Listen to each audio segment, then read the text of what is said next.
The world was so vengeful at the financial crisis, they were looking for someone to set an example, and it wasn't going to be Bear Stearns and Lehman and Merrill that didn't exist anymore, and it wasn't going to be the big banks, it was going to be Goldman. People, went after us, which meant going after me, and when I went through a long Senate hearing that lasted hours into midnight, and I was giving interviews after that till 2 a.m. after that, and taking a car back to New York, that certainly wasn't fun, but again, I had the perspective. I knew at the end of the day, we did stuff right. People were clamoring for something. I didn't feel super exposed in any fairness sense, but I was tortured. The Senate, after that hearing, because they didn't get the satisfaction of showing that we were purposely trying to kill the market to make money, which of course we weren't, the committee chairman put out a referral to the Justice Department to investigate me for criminality. I didn't even know what the crime was, but the FBI, complying as it is, did an investigation. I would get picked up, brought to the Southern District office, interviewed with a court stenographer. That happened like 3 or 4 times. And your mind kind of says, whoa, some 34-year-old assistant attorney general could ask for a grand jury and do something. Welcome to Open Book. I am your host, Anthony Scaramucci. Joining me today is Lloyd Blankfein. He is the former chairman and CEO of Goldman Sachs from 2006 to 2018. And he's the author of a book that I think should be the business book of the year. I don't know if the FT would qualify for that because it is a memoir as well, but to me, it is a strategy manual for dealing with life. It's a rite of passage story, but also in here is how to manage a company going through a crisis. And Lloyd, by the way, it took me back memory lane. I left Goldman Sachs 30 years ago, hard to believe, but I was there That is hard to believe. I was there for the first 7 years of my career. And you were very nice to me then, and you've been very nice to me now. So it's great to have you on. But again, I love this book. And it starts in East New York, Brooklyn. I want you to take us back there if you can. Talk a little bit about the precocious nature of your childhood, but also you were growing up in public housing. So take us there, because it's just an unbelievable, wonderful American story arc, Lloyd, of your career. Well, I did grow up in public housing. My dad worked in the post office as a mail sorter. Actually, he had been, I remember earliest memories, bouts of unemployment with my dad, unhappiness around the table. He got a job at the post office, civil service. He took the night shift because it paid an extra 10% night differential. Unfortunately, growing up, my dad worked nights. I think he had also, for part of the time, a part-time job during the day. So I really wish I had remembered more conversations with him than I do. But we grew up in that circumstance. But by the way, so did everybody around us. And so part of the genius of America is that probably about 85% of the country thinks they're in the middle class, believes they're in the middle class, for all practical purposes, given the minimum standard of living that we have, are in a kind of a middle class. So I didn't know that we were that I didn't know what there was necessary to strive for, but I did know that I didn't like growing up in the projects, going to the high school that I went to in the neighborhood I lived in the neighborhood I traveled to. So I was very, very anxious to, from a very early age, leave and go to an out-of-town school. That was my big objective as a kid growing up. I have so many things that I've underlined in this book, and there are personalities in this book that I remember from the firm that stayed at the firm with you and helped you manage the firm. But the best line, I told my producers this, the best line in this book is on page 21, Lloyd Blankfein. It's the top of the page, and you write, and it's a very brief line. You write, "At Harvard, comma, I was short." And I'm thinking you're writing about me, Lloyd Blankfein, but no.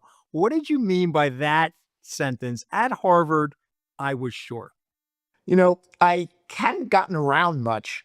Again, I went to, I didn't travel much. I didn't get out much. I was, basically living, in the projects with a lot of kids that were like me. And guess what? I think I've never seen the sociological study, and I don't know whether it's the effects of malnutrition or just eating a lot of fatty foods or whatever. But I wasn't short where I was growing up, and then when I got to college, like the first day, I'm walking with some of the people from my floor. We're going to walking to the dining hall, and I look to the left, and I look to the right, and I felt like a valley between two mountains. And I said, "Boy, you guys are tall. You guys are tall." And they looked at me and he said, "No, we're not tall. You're short." And I looked around and I said, "You know, gosh, you're right." And it was the first time I thought of it. So I guess I didn't suffer from a bad ego at that point because I thought of myself. I thought of myself bigger than I was. Well, see, I identify with you in so many ways in the book, as I thought that we were well-to-do in a weird way, and when I got to Tufts and I saw these kids riding around in BMWs, I'm like, "Okay, I'm short, Lloyd, but I'm also not rich." I mean, it was a combination of those 2 things, but But we didn't have. We had to. I read your story too. We didn't have. Again, it's not the same, but it rhymes. Both, Italian household, Jewish household, striving, very, very working class parents. And, somehow we made it, punched above our weight and made it to fancy school. You and I both went to Harvard Law School. Who would believe that for either one of us at this no point? way. No one would have believed it, And especially from then my neighborhood or your neighborhood, you we know? ended up in Goldman. You went the entrepreneur route, and I stuck it out in the climbing the greasy pole at Goldman Sachs. But also you write about that Goldman was the right place for you, and I appreciate that because one of my law school classmates, I don't know if you would remember Jeff Maslow. I do.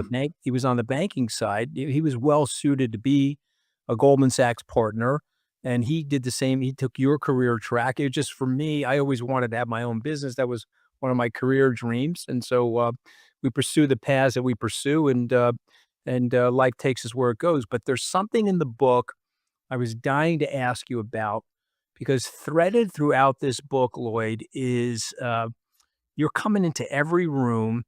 And the question is whether you are an establishment guy, Lloyd Blankfein, or are you a kid from East New York? And the question I was dying to ask you was how much of your career was actually using that tension as a competitive edge versus just surviving it and it being a rite of passage for you? Well, I got to tell you, it's not optional. It's not as if it's a calculation. It's all of my career. You are who you are. You get stamped. When I first started writing the book, and I started it and then I stopped for a while. I got out, 64 when I started it. And I realized I left home. I left East New York when I was 16 and I went to the hallowed halls of Harvard, which of course was huge culture shock. But the point was I did get away. But that 16 was exactly a quarter of my life. And I was sort of ruminating on how you get stamped in your early life and you never shake it. You can lean towards it, you can lean against it, And you're but you're 100%. never going to shake it. You are, it's Papa. That's a quote, that great philosopher, Papa, I am what I am, what I am. Boop, boop. Yeah. And so I always am going to hear myself speak. I'm going to hear my Brooklyn accent. I'm going to say, I'm going to try hard to say rather as opposed to rather, or sister instead of sister. And Right. so I'm always conscious. So you're always both.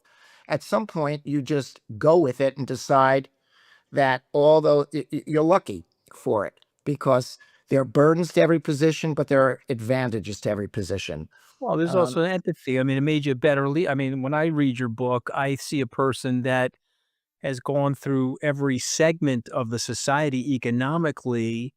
And for me, the book reads very empathetically about your colleagues and it reads very empathetically about the role that you had. I think you did a great job of remembering where you came from, but also recognizing where you had gotten to.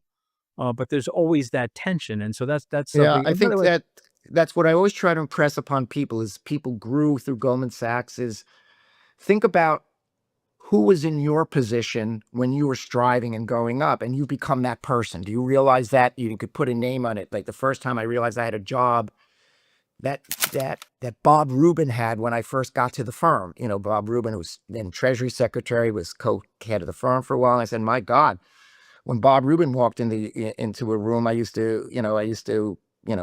shake. And now I'm that person.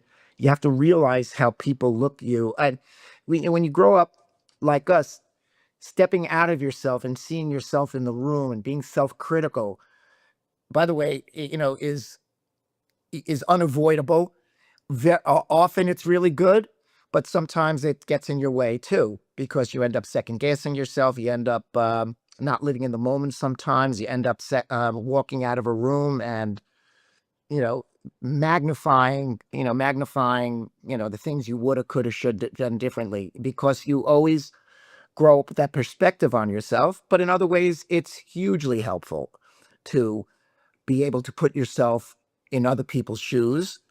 But sometimes you wish you could turn that on and off. And so Right. the answer is, I don't know whether I'm the kid.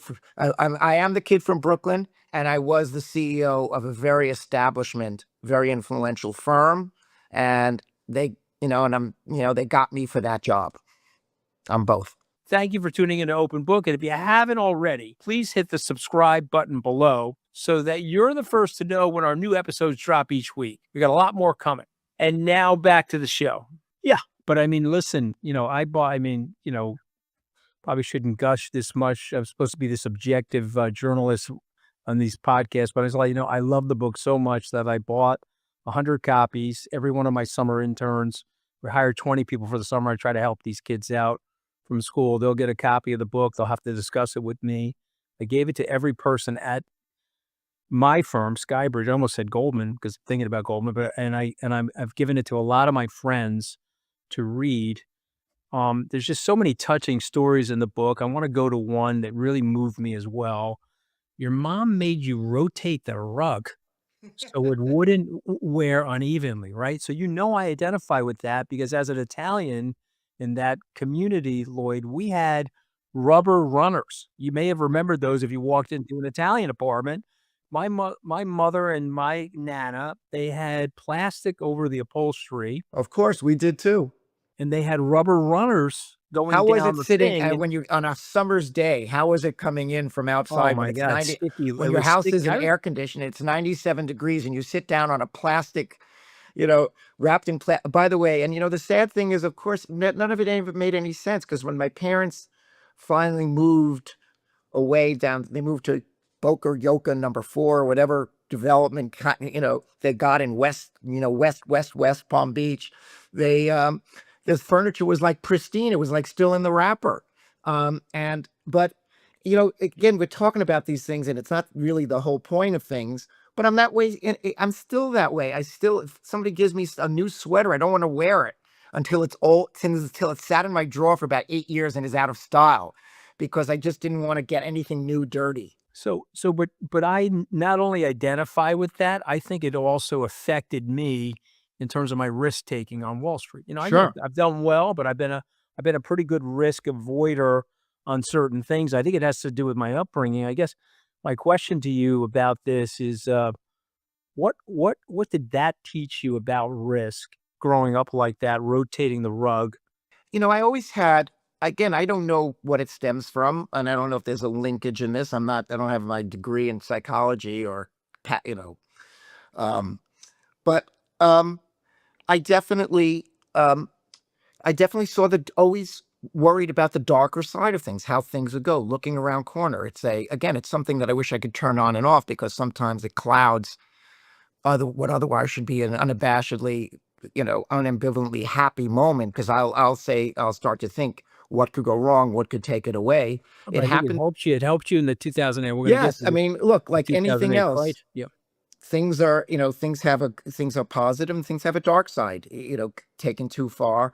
But I always, again, had a bit of a, what could go wrong with this? And I found, look, in going to Goldman and going on, coming up the trading side, I found something that really suited my ADD.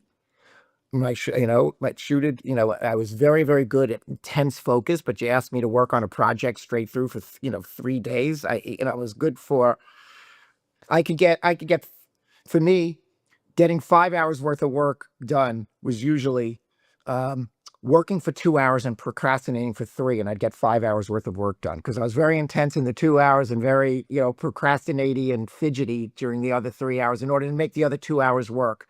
But I did come from a, place where I got used to looking around corners and seeing, and always thinking that low probability risks are much higher probability than you think, and starting to think that even as a trade, I always divided the trading job that I had in two separate, distinct parts. One is, what do you think is going to happen and getting yourself there? So, in other words, trying to guess the future. And the other part of it was risk management, where we go at different times and say, okay, now we're in risk management mode. I don't care what you think is going to happen. I don't care that you're lined up consistent with those views. I want to know anything you can think might happen and what you're doing to contingency plan for it, mitigate the consequences, try to avoid the bad consequence. What are you doing about something?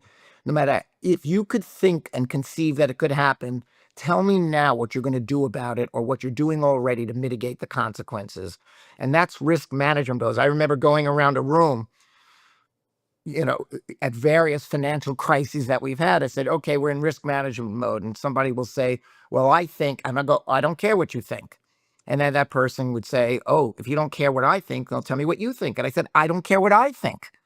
I just want to know what's in the realm of the possible and what we're going to do if that happens. And if you do a good job at that, Yeah. when things happen, as they did in the global financial crisis Yeah. and in the dot-com bubble and in long-term capital, and we had the crisis of the century like every 4 or 5 years.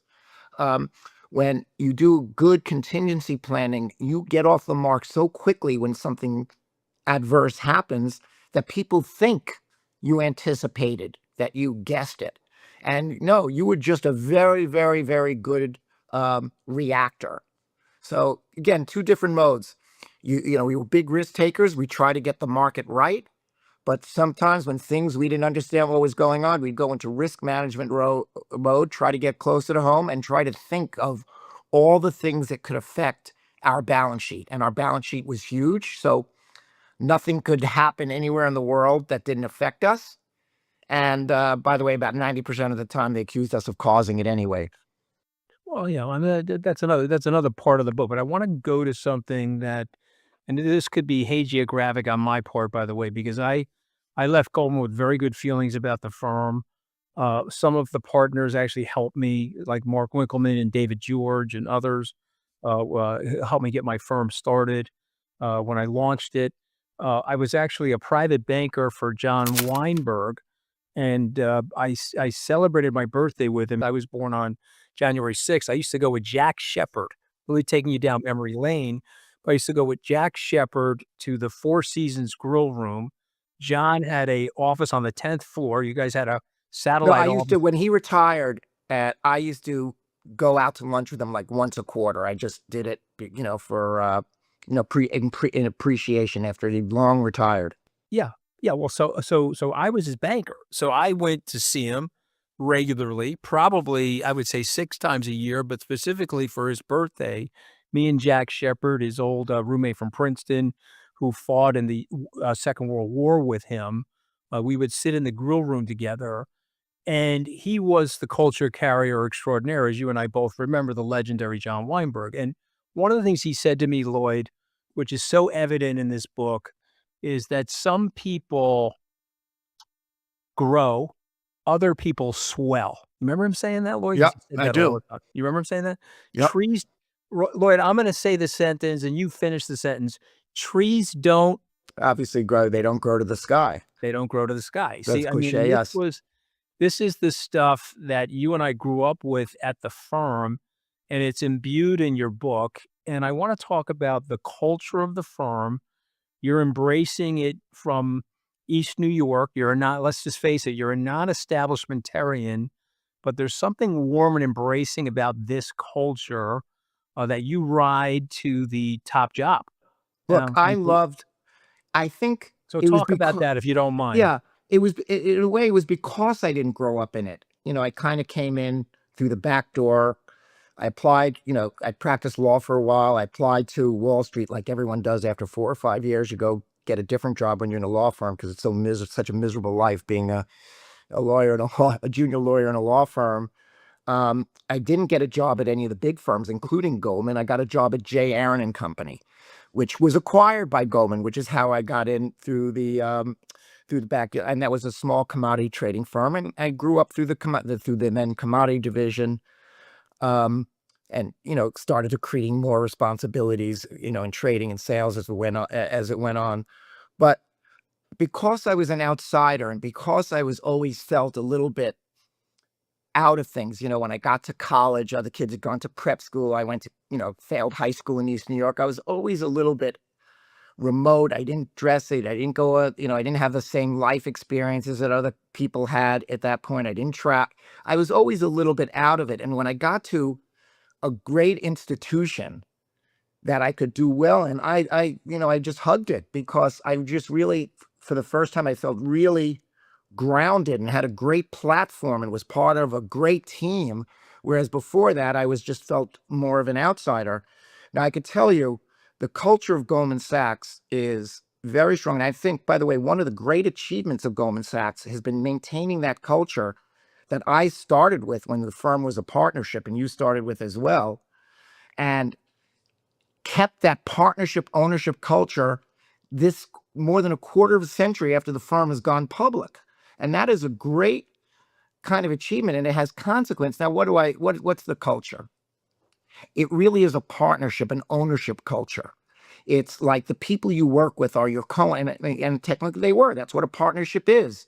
You're not just looking, the senior partner is not just looking at his subordinates, he's looking at the ownership of the company.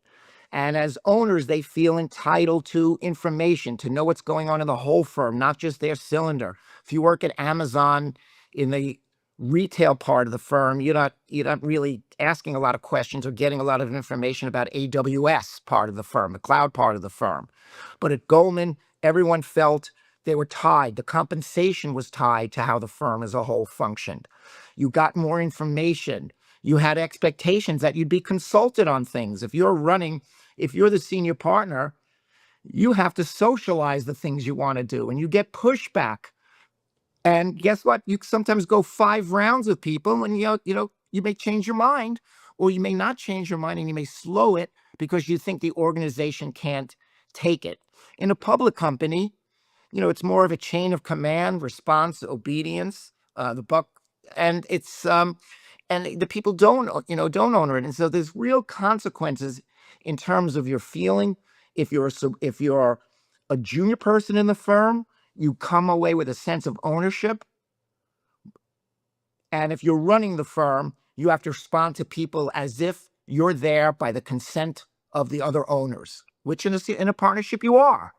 And so the firm kept that philosophy and had the discipline at the senior most level, Hank, me, my successor, David, to run the firm that way. It's a lot easier to say, this is the way we're going to do it. Yeah. It's a lot harder when you feel the need to build consensus with people who are entitled to question you and second guess you. But at the end of the day, you get a more stable, I think it's a difference like between the American military command structure and the Soviet. You don't just push it. People in the field are expected to think, to have ownership, to have rules that engage, the rules of war that, transcend, other things that you may be told from time to time. So I think that made for a stronger firm. And it was certainly something that I appreciated. And by the way, one of the cultural things of Goldman, which you're an example of, is the firm always stayed close to its alumni, made an effort to, so that you're out 30 years.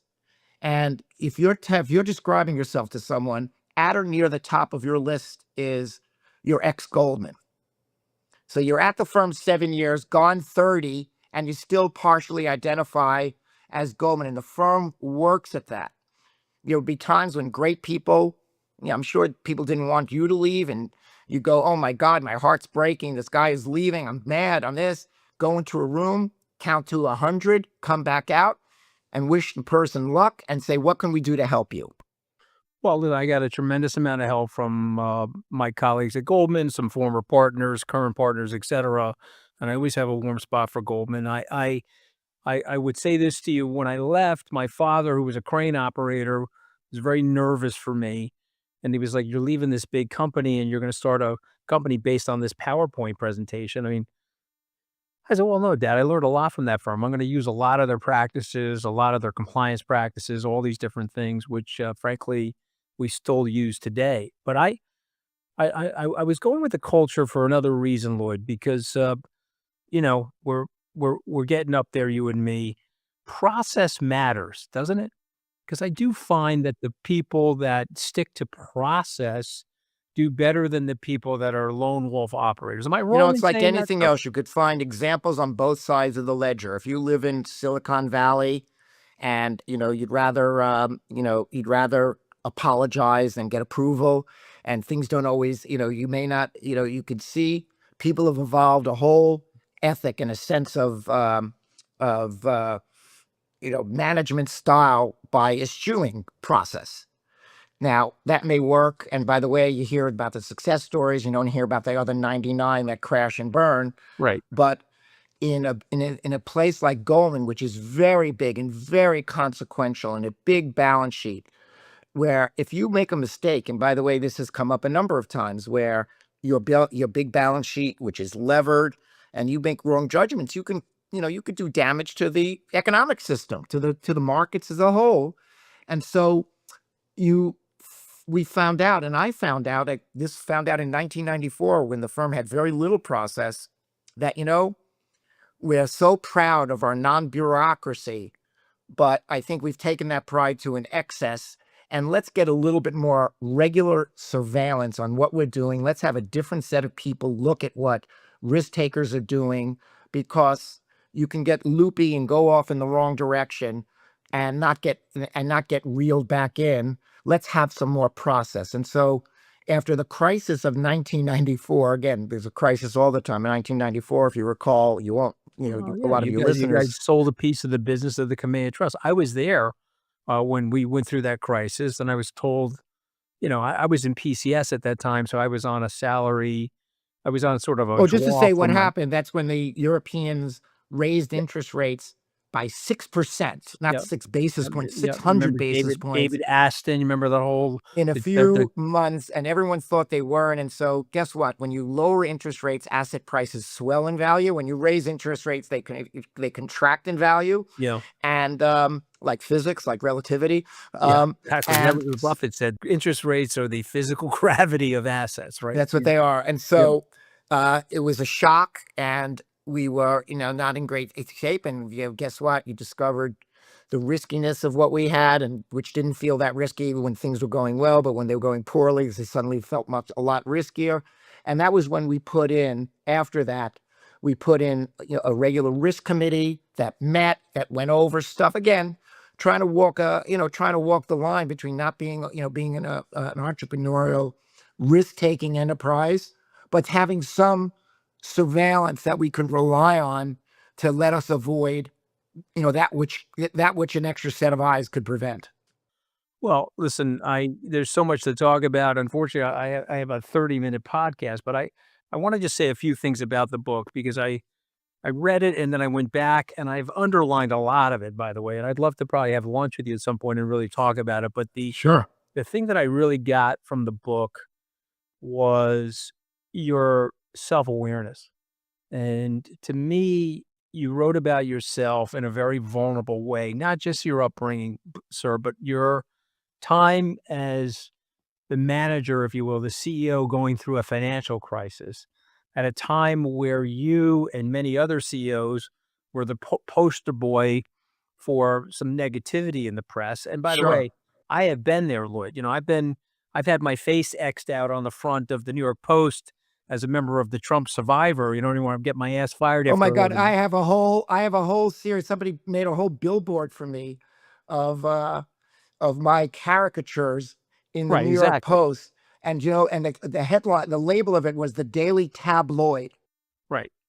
Exactly, and I've had, listen, I've had myself in a Bitcoin boat sinking from the New York Post. My head is 7 times the size of my Well, think body. I of mean, all the jealous people who don't get as much attention as we did. well, okay, yeah, you could say that, but there's something revealing about what you write. At the time that it's happening, there's some pain in it, though, isn't there? And there's some Well, self-reflection and some anxiety. I observation, right? mean, again, this is a short part, short where this is a short talk. It's a longer, but the world was so vengeful at the financial crisis. They were looking for someone to set an example, and it wasn't going to be Bear Stearns and Lehman and Merrill that didn't exist anymore, and it wasn't going to be the big banks that lost $60 billion. They didn't look like.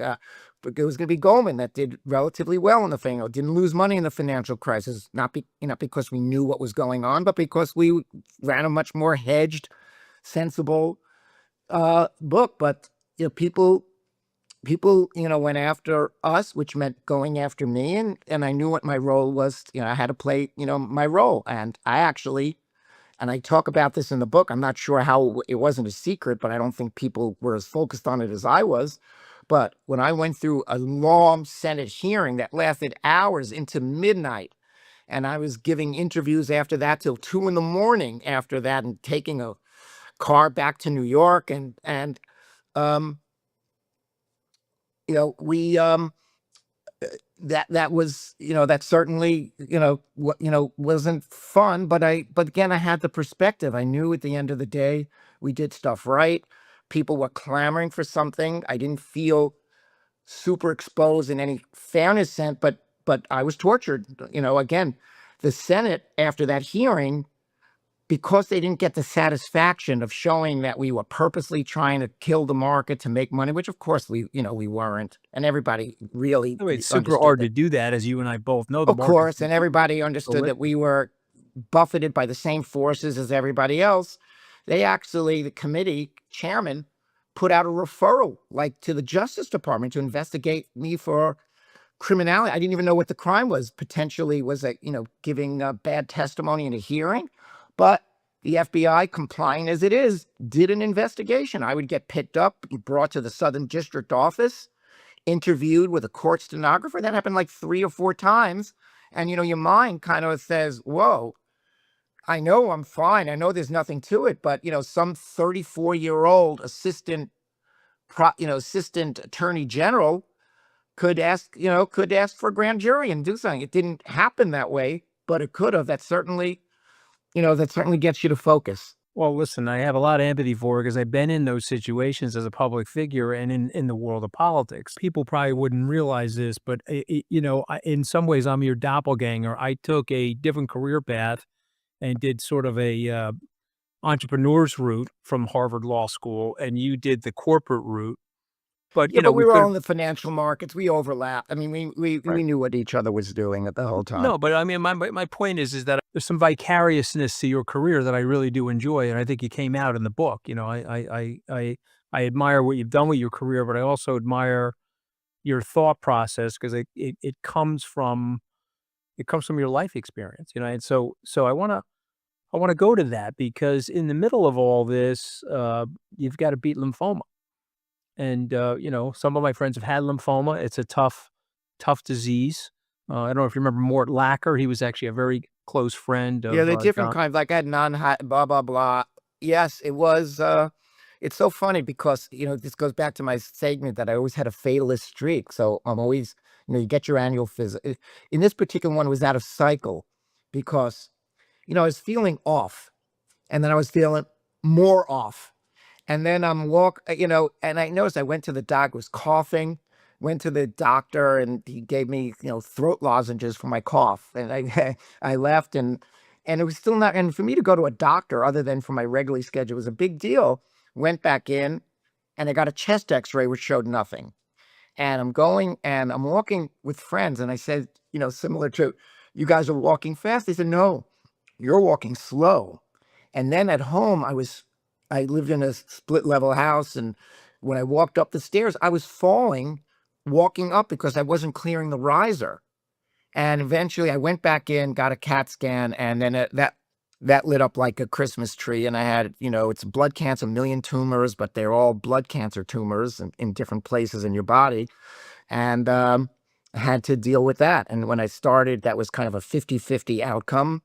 So, talk about risk management. You're lying in bed. I had, my treatment was every, 6 3-week cycles where I had 4 days, 96 hours of a chemo flowing in, and then the balance of the 3 weeks the other 17 days kind of recovering from the treatment. And, you know, it worked out, but it does make you thoughtful about certain things. I didn't quit my job right after that. I, stayed another 3 or more years after that, but it does, that's another thing in life which has benefits and obviously you didn't want to volunteer for that and you didn't want to take the risk. But given how things worked out, you're an improved, you turn out to be better for the experience because, Listen, the book reads like that. This book reads like a psychologically minded, empathetic person that's been through a lot. And one of the things I wrote in the back of your book that I wanted to ask you, which I'm now going to ask you, is I have my own answer to this, by the way, and I'll share mine, but I want to hear yours first. What's the actual skill of surviving at the top that people underestimate?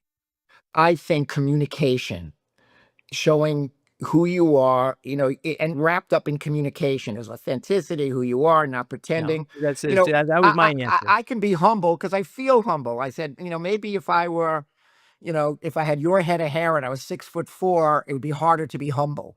But it got, being a I short, am 6'4", but that's my width, Lloyd. yes, That's the yes. problem. It's not my You height. know, being a good communicator, and certainly during the financial crisis and all the other crises, I got on a voicemail every day. But by the way, voicemail, not email, because I wanted people to hear my voice and know it was, know what was behind it. And I said, people, guys, in these difficult times, we need you to do your jobs better than you've ever done before. We don't need you wringing your hands, staring at the TV screen, worried about your share price. Need you doing your job so our reputation is enhanced during this difficult period. And in return for which, I'll keep you up to speed with what's going on in the firm. And every day I sent and it's they aged well. I have the voicemails. I kept going on with my normal job. I traveled.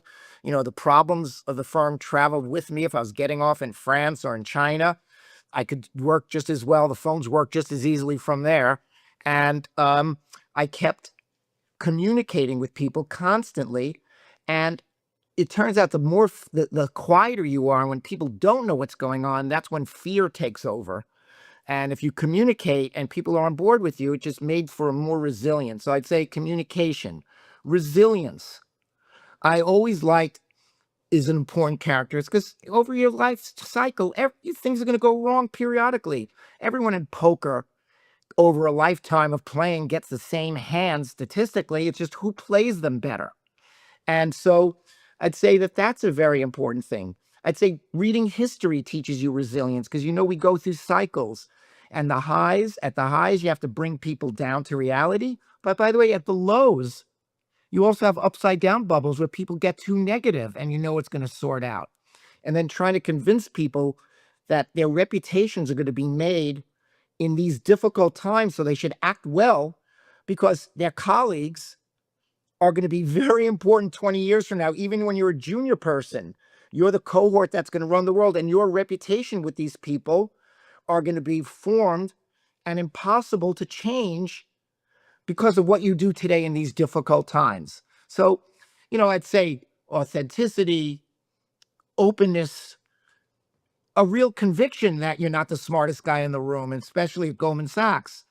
You know, you weren't to be run Goldman Sachs, you have no prayer of being the best at anything. You're just a guy who's good enough to corral the people who are good to work for the platform and not kill each other. And, It's so well said. See, I would have said the authenticity. You've fleshed it out more fully than me, but I really feel that I've survived most of my pitfalls and frankly a lot of my errors and mistakes by just being authentic and getting up in the morning and keep going. I mean, and exactly, and that's something you had to do after the crisis.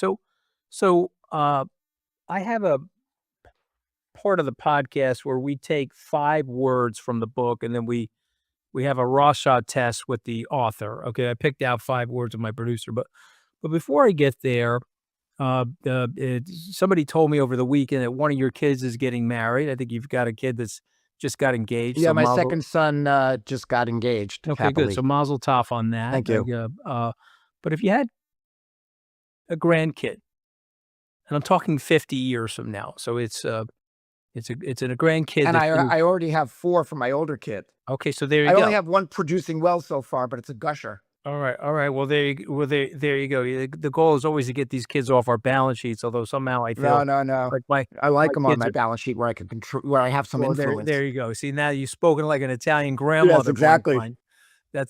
You spoke like an Italian grandmother in that We're sentence. all Mediterranean people. I don't think we're that You different. got that right. But the grandkid, I'm talking 50 years from now. It could be one of the 4 you have now or one in the future. And you said they had to read one chapter of this book. Which one would you want it to be? Well, I wanted to read the early chapter because I'd want them to know where I came from at some point when they're interested and get sentimental about their past and want to Right. know where they derive from. And I wish, my dad died, both my parents died something like 35 years ago. And I was not deep into adulthood when they passed away. And, at the time of my young adulthood, I was interested in myself. And now I wish they were around now because I'd like to talk to them now more than I wanted to talk to them then in some ways. Of course, that's what happens And to us, though. That's what and they'll happens as we and age. that'll happen to my kids and grandkids too.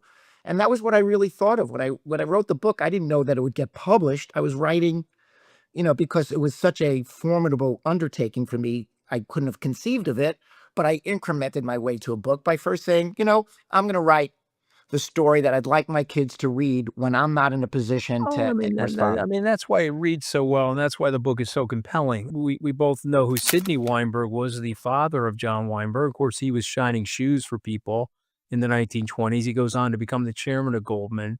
So you have the quintessential American dream story, but you also have the pathos story in there where it's a very human story, and that's the chapters that I would have picked. All right, so we're down to the 5 words, Lloyd. I'm going to say the word. You're going to give me like a 2-sentence reaction to the word. We Okay. spoke a little bit about this already, but let's go to the 2 words Wall Street. I say Wall Street. You say what? Well, I don't have a great connotation about, when I think about finance and what we do, I think about being the invisible hand that matches people who have capital with the people who need capital. But I've absorbed the pejorative that, oh gosh, Wall Street is kind of menacing. On the other hand, when I think of what Wall Street does, people get a butterfly net if I think there's some nobility to it, but I really do think it's hugely valuable because Wall Street creates the efficient markets that allows capital to find a good home, which is why U.S. leads in innovation. And it's also ruthless in the way that mistakes get corrected quicker here. In China, you build a building or an airport in the wrong place, it'll stay there forever. Who the heck is going to say you made a mistake? But here, you build an airport in the wrong place. The bank repossesses it, fees don't get paid. They pave it over and they build a Walmart. Next. And so that's why our economy does well. And I think the crux of it, the fulcrum of the lever is what Wall Street does. That's interesting. I took it more personal. When I hear the word Wall Street, I think it was my yellow brick road. It was my real aspirational opportunity. But you're right. It is ultimately the arterial flow of the capital, and it can be ruthless in terms of the way It's it the gets. invisible hand that people talk Mhm. about, the capture of the animal Very well spirits. said. Frankly, I think it plays a big role in being for America to be able to afford its greatness. I'm not going to say it's the source of No, well, greatness, but without the wealth creation, without the innovation, the jobs, the growth, we agree. really, how great would we be? We agree, and it's very well connected in the mainstream more so than the average American thinks. Right. The second word, Lloyd, I say the word risk. You say what? Well, in a word association, I should say, anxiety. But I think for me, risk, the sense that immediately follows, what do you want to do? So in other words, to me, risk in of itself is not something to eschew. It's just, are you coping with it better than others? Are you getting compensated well for taking it? Are you helping people by allowing them to shed their risk? Ford wants to make cars. It doesn't want to speculate in aluminum or currency, but it has to get rid of those risks if it wants to really focus on making cars. We'll take on that risk and manage that risk. So to me, risk is almost like a law of conservation of risk. The world is a risky place. It's just a question of who is taking it on. Would we be able to ship things if there wasn't marine insurance? Would we be able to build things if there wasn't homeowner? Would people be able to walk? How much extra savings would people have to have if they couldn't buy life insurance? In a way, we are in the insurance business because we take on other people's risk. And that, I think, is also a very, very important purpose. Aside from capital formation, we are the responsible party that can manage and take on other people's risk. Okay, I love it. The title of the book, which I love the title of this book, by the way, Streetwise. So I guess the question, how'd you come up with that title? Well, it was, wisdom and streety and kind of merging it. So it's a little bit of a play I on think Wall it's Street. smarter than street smart. If you're street wise, you're smarter than just street smart. I Well, love the title. Wise has a kind of a knowing kind of, stroking your chin kind of it's more of an embedded thing. I And give you wisdom kudos for the title. I love maybe the wisdom, title. maybe wisdom is smarts tempered by time Okay, and I get it. experience. All right, so I love the title. Okay, I'm gonna say 2008, and you're gonna say what? 2008, huge crisis, the best part of my career in a lot of ways, because it was the time when you could have risen to you could rise to the occasion, or you could have not. And I feel like I left it on the field. I did the best I could. It happened, if it had worked out badly, I wouldn't feel as sunny about it, even if I had tried my best, but we got through it.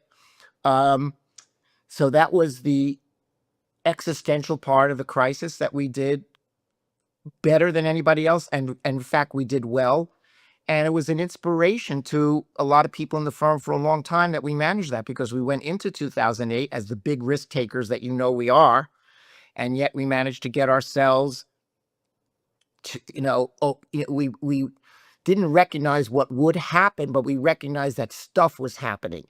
And so we did what a good risk taker will take when you don't really understand what's happening and you can't relate to it. We got closer to home and brought our risk down very aggressively, almost like a plane that's flying at 30,000 feet, develops a pressure issue and does a crash dive down to 10,000 feet. That's kind of what we did. Um, and so, I feel, looking back at it, I felt that that's the time when I made the biggest difference. The firm made no money. We were flat in that year, and it was the best year I had. We made lots of record revenue years and earnings years, but I felt the best about a year that we were flat. I have to insert some of my editorial commentary here, if you don't mind. When I wrote to you halfway through the book. I sent you an email. I said, I'm loving your book. I got to get to the back half of the book. And I said to myself, the best part of this book is over, because to me, it was your rite of passage story. You're getting to Harvard and doing all the different things you did to get to Donovan Leisure, getting to Goldman Sachs and trying to find your way through J. Aaron, et cetera. The work ethic, the relationship you have with your wife, which was well rendered in the first couple of Yeah, chapters. she was tough, tougher than me. Oh, She made me. I've only met your wife I met your wife in the lobby once at like the Peninsula Hotel No, on once I the, was going into the building, there was a crowd protesting from the building. The driver said, "Should we go in through the garage and skip the front?" And I said, "Yes, let's do that." And when she turned around, she turned to me. We sit in the back of the car with me. She said, "We are not going in through the garage. Man up." all right. All right. Well, there you go. See that? So, her first impression, I met her in the lobby at the Prince Hotel in LA, one Oscar weekend. Okay. I liked her then. I like her more now. But that was a great part of the book. But it's a very close tie, the 2008 stuff, Lloyd, because it is a crisis management manual. The reason why I tell people, it's only April, but and this book was written and launched in March. I go, what's the best business book of the year? I say it's Blank Fine Streetwise, because in here is the manual for crisis management. And you said it better than I could say it. Crisis management, when you don't know what the F is going to happen, okay, and you write about it in that way. And I give you a lot of credit for it. Okay, so you're going to get the last word, and I'm going to give you the last word. And the last word is blank fine. So I say the word blank find, you say what? You know, Blank Fine still has to work some things out. I still don't always know the effect of. I'm getting a lot of, I feel the validation of people liking the book and everything. And it was a mystery to me. And believe me, it was like nervous hitting send. And I gotta, you don't shake yourself. I'm still that 16-year-old kid going to meet his roommates, Amen. Yeah, his amen. prep school roommates when he came from high school, and he got, low boards, low verbal scores because he never read a book in New York City schools. So, still working through stuff, just like everybody else. And I And don't feel listen, bad as it about it. should be. Trust me. I'm still working through stuff too, as it should be. I admire the people. I've met people who seem to me to have been voted most likely to succeed in every class they were in starting in kindergarten. I wasn't that guy. I bet Right. you weren't that guy. We No, I came to definitely it. wasn't, We but came trust to it me, late. I wasn't that guy. It wasn't until I got, I had high test scores, I got myself into Tufts, and my parents didn't have the money for it. My guidance counselor insisted that I go. I owe him a great debt because it was the right decision. It ultimately led me into Harvard Law School and my career arc. But I had to get my what together in high school once I realized how daunting it would be to go to that college. But you've written an awesome book. I congratulate you on it. The title of the book is Streetwise: Getting to and Through Goldman Sachs by Lloyd Blankfein. It'll be one of the industry classics, Lloyd, and I really commend you for writing it, and I hope that you'll consider writing a corollary or second passage to this. Well, that's another problem. I got to get. I better do something so I can write about it, because nobody's going to want to write. I'm not going to write about my experience chatting all day. Well, there's a lot for you to write about, sir, But thanks, and yeah, Anthony. You've been a good. you're We've been friends for a very long time. Watched it, and you're self-deprecating a lot. When in fact you've been quite accomplished. So anyway, I appreciate you, and I appreciate the friendship. oh, me too. Honestly, giving you a hug through the TV here, but thank you, and guys, thank you for joining us, and ladies and gentlemen, Lloyd Blank.